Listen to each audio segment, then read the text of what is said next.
Listen to the speaker talking about working abroad. Choose the correct answer, A, B, or C, to the questions below.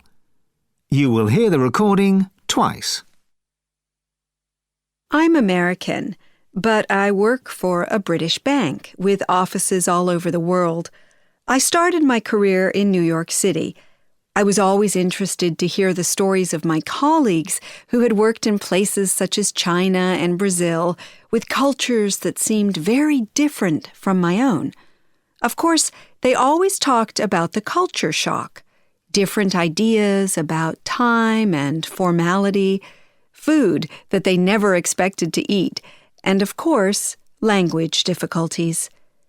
When I was transferred from New York to the London office, I thought, they speak English here, so culture shock won't be an issue. Now I know differently. I haven't had any big problems or big misunderstandings, but every day I have to stop and think and process new information.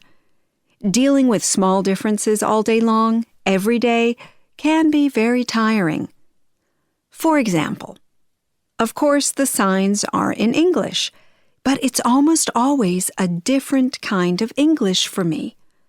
In a park near my house, a sign says, "The pigeons are a nuisance and a health hazard. Please do not feed them." In the States, it would say, "Don't feed the birds," or "No feeding birds." Another difference is food. People always say the food in Britain is bad, but that's not true. Maybe it was true 30 years ago, but not now. But I do think some of the food names are funny or just hard to understand. We don't have digestive biscuits in America. And I still don't know what toad in the hole is. The food usually tastes good, but often it's just not the same as the food I have at home in the States. As for language, no one here has any trouble understanding me because they've all seen American movies, films. But often I talk with people who have an accent I've never heard before. It isn't that I don't understand them at all, but often the words they use are unfamiliar and their grammar just seems different. I often have to ask them to repeat what they said. The last big one for me is getting used to driving on the left-hand side of the road.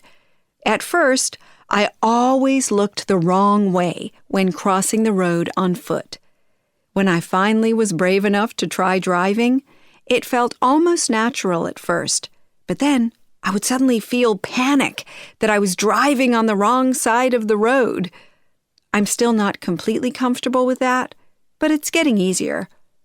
I've been here for 2 years now, and I'll probably stay another 3.